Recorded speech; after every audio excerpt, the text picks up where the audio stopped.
and the prince found the princess, and they lived happily ever after. Now, if you like this story, stay tuned, because Education Today starts now!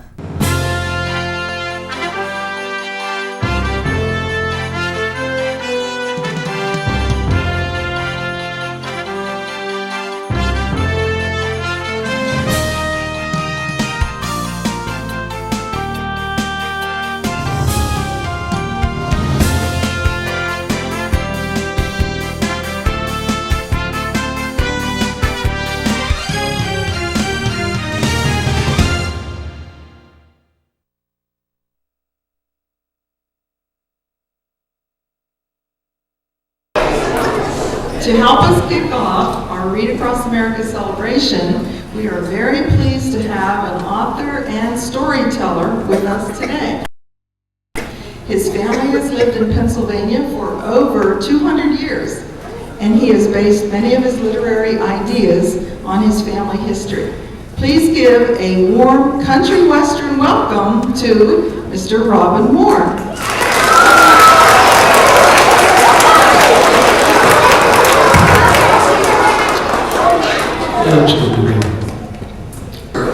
And I want to start out today by telling you a story I heard when I was in Asia. A long, long time ago, a boy lived way out in the woods named Hodadanon, and he lived with his uncle. One day he was playing around, he's maybe 8 or 9 years old, and he said, I wonder why I've never seen my uncle eat anything. And he realized in his whole life, he'd never once seen his uncle eat any food. So then my uncle eats at night while I'm asleep. So that night, Hodadanon took his knife, he poked a hole in his sleeping bag, and that night, he looked out through that hole so he could see what his uncle did at night.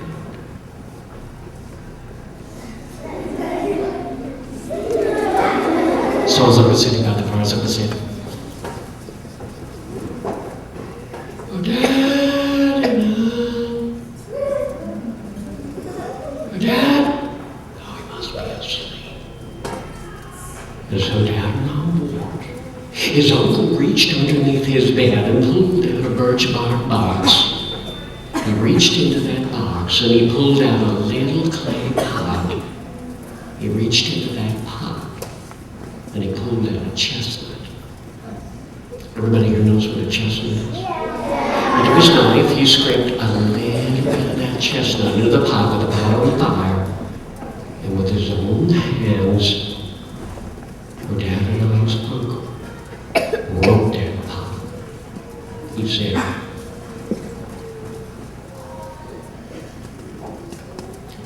"Roll, pot, grow." Still, the bubbling chestnut pudding is that's how he is. He watched his uncle lay all that pudding clean out that pot. Then his uncle rubbed that pot again and he said, "Shrink, pot, shrink." There was small size. Hodadanon watched his uncle put that chestnut in the pot in the box, put the box underneath his bed. Well, the next morning, as soon as his uncle left, Hodadanon decided he was going to find out about this. He reached underneath that bed. He pulled out that box. He lifted out that pot. Just as he'd seen his uncle do. Hodadanon took his own knife and he scraped a little bit of that chestnut into the pot on fire.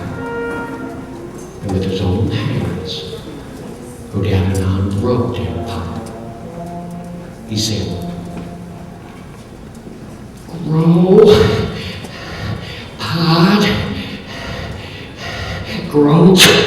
I've never tasted pudding like this. He got a big spoon, he started to stir it. He was just about to lift a spoonful of that pudding to his lips when he said, "Wait a minute. Tonight Tonight when Uncle comes home, I'm gonna surprise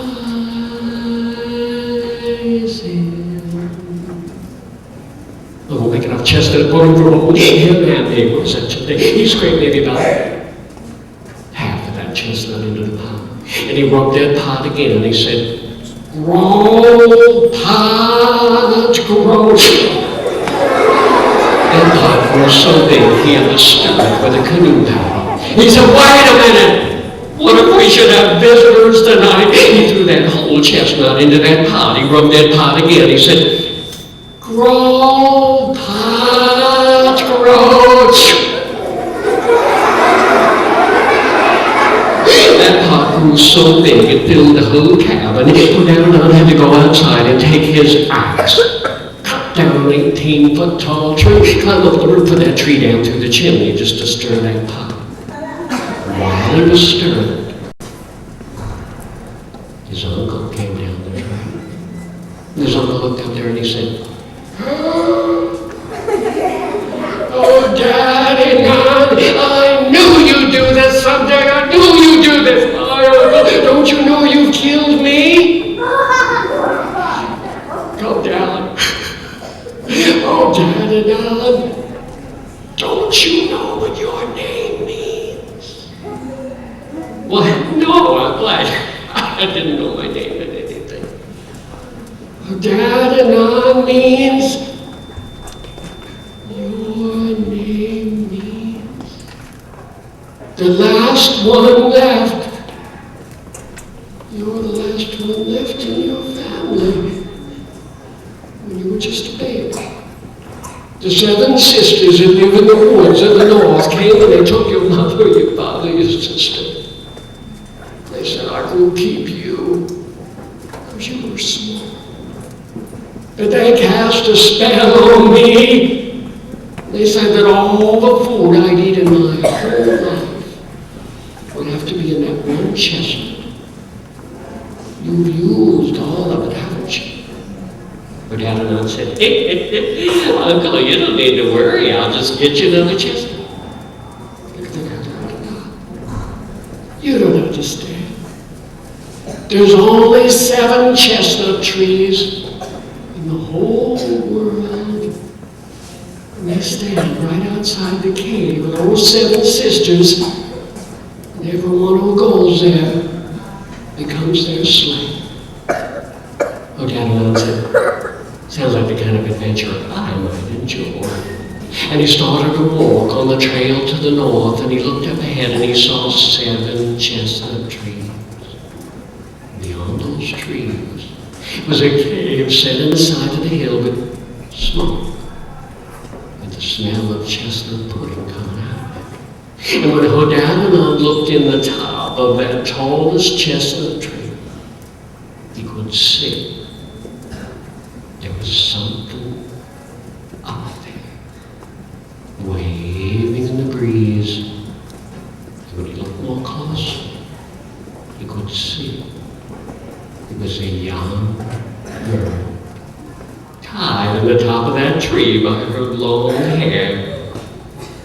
When Hodannon looked, he could see that that poor girl had chestnut pudding on her lips. And he hid behind a tree.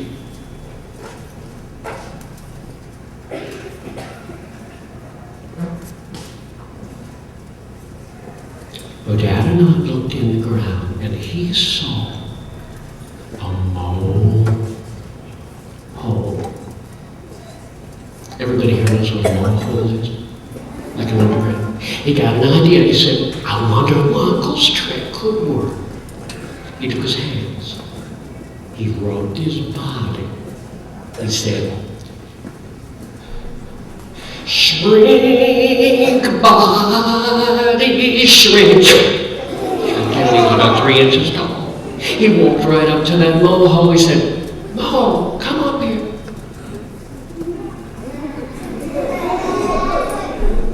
Mole, over here. If I keep myself very small, could I ride on your back? Would you carry me on the ground and bring me right up underneath that that chestnut tree? And the mole looked up and said, yeah. And down hopped on that mole's back. That mole carried him down deep underground, brought him right up underneath that tree. Or down and on popped up through that hole. There were chestnuts all over the ground. He said, this is going to be easy. He said, wait a minute. Someday these chestnuts are going to be gone. I'm going to have to come back here for more. I'm going to have to deal with those 7 sisters sooner or later. And the way to deal with them is to deal with them. He said, no, if I keep myself very small, could I ride on your back? Would you carry me underground and bring me right up into that cave?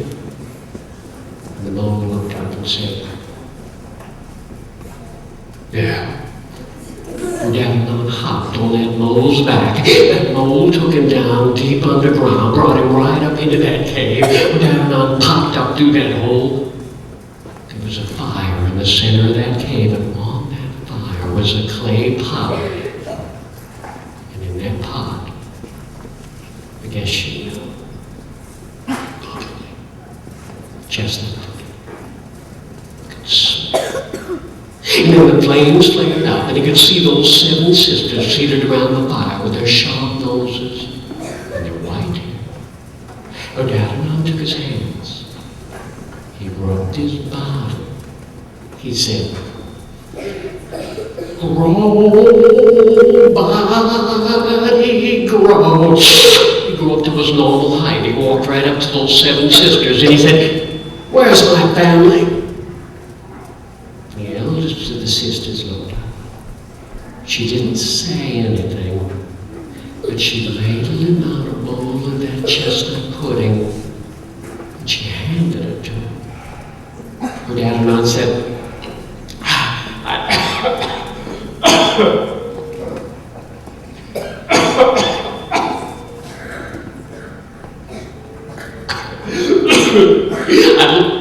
I love some of that pudding, but let's eat it outside. It's all smoky in here.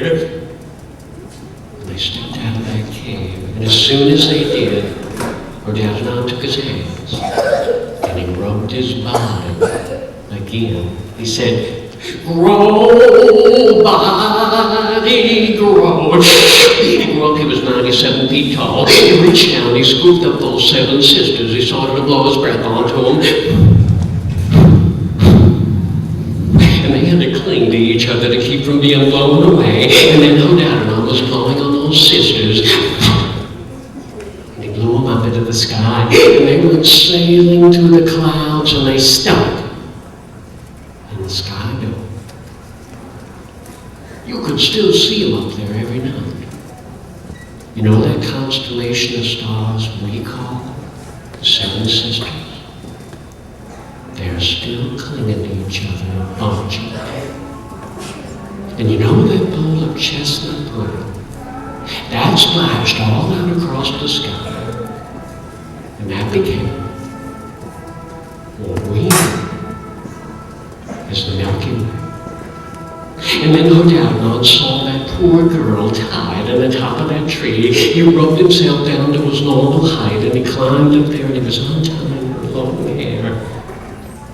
And she looked at her. She said, Davenant, it's you. He said, do you know me? She said, yes. I'm your sister. And she took him out in the woods, and she showed him where his mother and his father were tied in the tops of tall trees. And Davenant crawled up there, and he carried him down, and he wiped the chestnut pudding off their lips. And they went out in the woods, and they planted chestnut trees. That's why we have chestnuts. And that's all because of Davenant. Before I came to IUP, I had no idea what college would be like or what role I would play or where I'd be in the future. But when I came to IUP, everything changed. I met people who really made me feel like I belonged. I had great classes at a great nationally ranked university. Hi, my name's Megan Miller. I'm a fine arts major, and this is my university.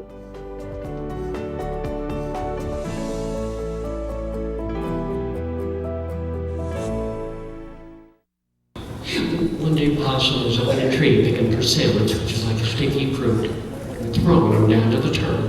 And every time that possum would toss down one of those persimmons, that turtle would open his huge jaws. He'd swallow one of those persimmons. Do you want to help me do that? Get your jaws ready.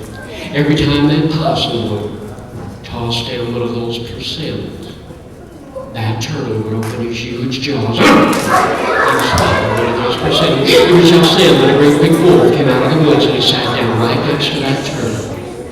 And every time that possum would toss down one of those persimmons, that wolf, get your jaws ready, that wolf would open his greedy jaws and swallow one of those persimmons. Well, the turtle didn't like that. He turned around to the possum and he said,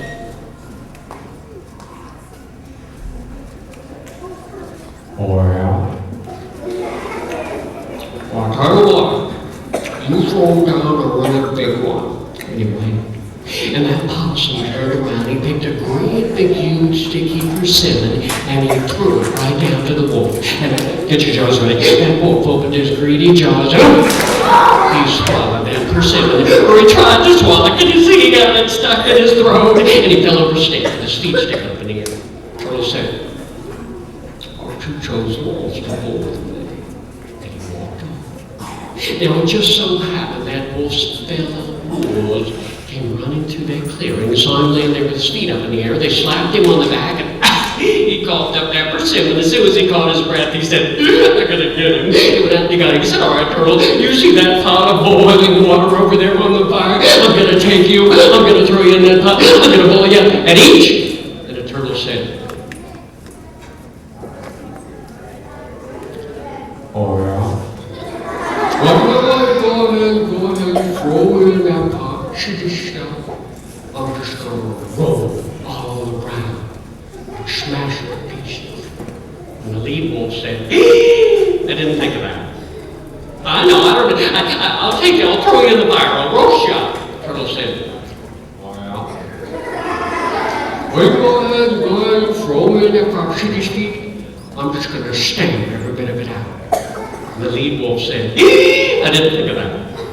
I know, I don't even care about eating you. I'm gonna take you, I'm gonna throw you in the river." Now you and I know the turtle's a pretty good swimmer, right? Well, the wolves didn't know that. Turtle said, "Oh yeah? Well, go ahead, you can throw me in that pot. You can throw me in that fire. Whatever you do, please don't throw me in that river." Well, said, "That's exactly what I'm going to do." He reached down, he picked up that turtle, he threw him through the air, and that turtle went flying through the air, and he hit that wolf, and he swam away laughing. And the lead wolf said, "I didn't think of that." And that should be the end of the story, except for one thing. While that turtle was flying through the air, just before he went into the water, he struck a great big rock in the center of the river, and it just cracked that poor turtle's shell into 13 tiny pieces. And when that turtle crawled out on the bank on the other side, he was laughing, but he looked back and he could see that beautiful shell that he'd been so proud of was destroyed. And he lay down in the sun, he let the sun shine on him and heal him up. But it didn't heal him completely. And even today, if you look at that turtle's shell,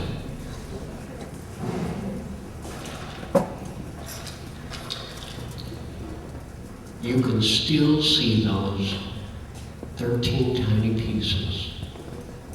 And you can still see those cracks from hitting that big old rock in the center of the river. Before I came to IUP, I had no idea what college would be like or what role I would play or where I'd be in the future. But when I came to IUP, everything changed. I met people who really made me feel like I belonged. I had great classes at a great nationally ranked university. Hi, my name's Megan Miller. I'm a fine arts major, and this is my university.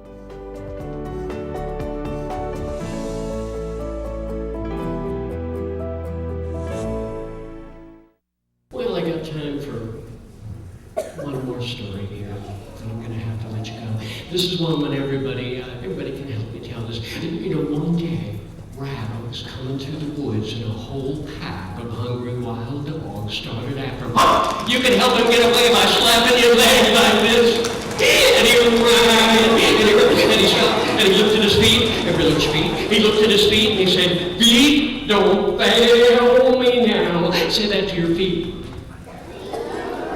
No, wait. We need a practice session. Everybody look at your feet. He said, "Feet, don't fail me now." Say that to your feet. Good. He kept on running. And he ran. And he ran. And he stopped. And he looked at his ears. Everybody look at your ears.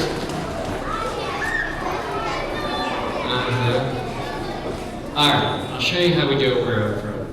Take your hands like this. Reach up. Grab a hold of your ears. Get a good grip on them. Now pull them out as far as you possibly can. He looked to the left and the right. He said, "Ears, don't fail me now." Say that to your ears. Good. He kept on running. And he ran. And he ran. And he stopped. And he looked at his eyes. Everybody look at your eyes. What? I was afraid of this. Take your hands like this.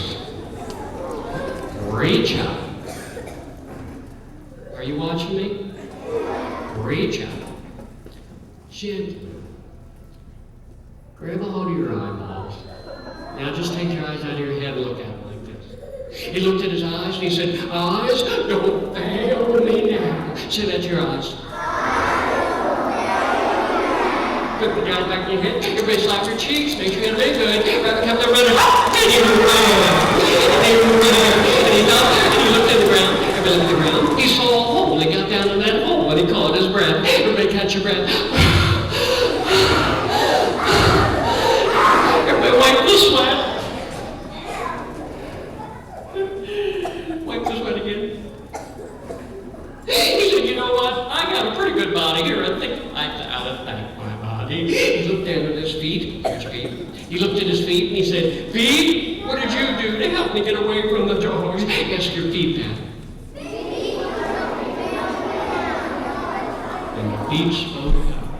And they said, "Well, we were running." Rabbit said, "Oh, thank you, Pete." And then he looked at his ears. He knew how to do that. He looked at his ears and he said, "Ears, what did you do to help me get away from the dogs?" Ask your ears that. And the ears said, "Well, we were listening around in every direction." Rabbit said, "Oh, thank you, ears." And then he looked at his eyes. He knew how to do that. He looked at his eyes and he said, "Eyes, what did you do to help me get away from the dogs?" Ask your eyes that. And the eyes said, "Well, we were looking around in every direction. If it wouldn't have been for us, you never would have got away from those dogs." Rabbit said, "Oh, do you know how to really thank your eyes? Throw them up in the air 3 times and catch them. Watch these lights. Here we go.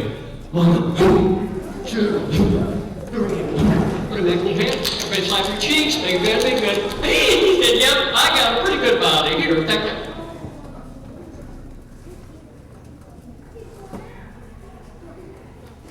Wait a minute. What's this? Rabbit turned around and he looked at his tail. Now you know, back in those days, Rabbit used to have a long, bushy tail like a squirrel's. He looked at his tail and he said, "Tail, what did you do to help me get away from the dogs?" Ask your tail that. And the tail said, "Well, the first thing I did, I waved myself in the air like this so those dogs would know exactly exactly where you were.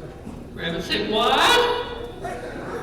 Now, you gotta put your hands on your hips like you mean it. You gotta say it like, what? What else did you do to help me get away from those dogs? I got caught in all the bushes and the trees to slow you down. Rabbit said, what? What else did you do to help me get away from those dogs? I dropped hairs all along the trail so they knew exactly where you were. Rabbit said, what? You didn't help me. In fact, if it would have been up to you, I bet those dogs would have caught me. I don't even like you anymore. I'm going to stick you outside. I don't care what happens to me. And it was just while his tail was waving in the breeze, who do you think came around the bend? Those wild dogs. And that lead dog jumped on his tail and gave it a good jerk. They were Rabbit looked. There were the dogs running away with his tail. If you don't believe me, just look at a rabbit sometime. You can see a little bit of that long tail that used to be there. Give yourself a good hand for helping me tell that story.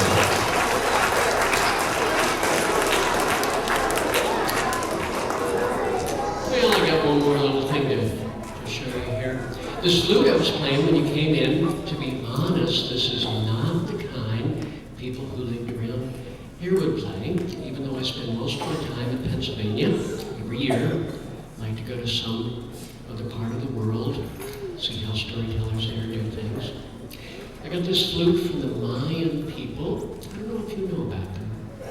They live, do you? They live in the Yucatan in Mexico, a long ways away from here. And the storytellers down there told me that they've been playing flutes like this, made out of clay, made out of earth, for over 2,000 years. And they said that the sound of this flute opens the door to the imagination. Sounds like this.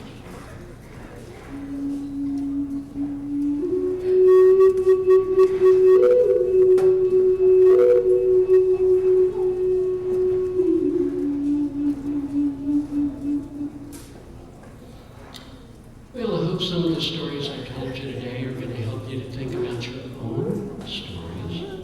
My books are in the library. You go check them out. And many people here are interested in becoming writers and writing books. We have a lot of writers right here. Well, maybe someday I'm going to be reading your books on the shelves. I want to thank Mrs. Keeney for bringing me here, making me feel so welcome in your school. Let's give her a nice round of applause for organizing all of this. And she's going to tell us what we're going to do next.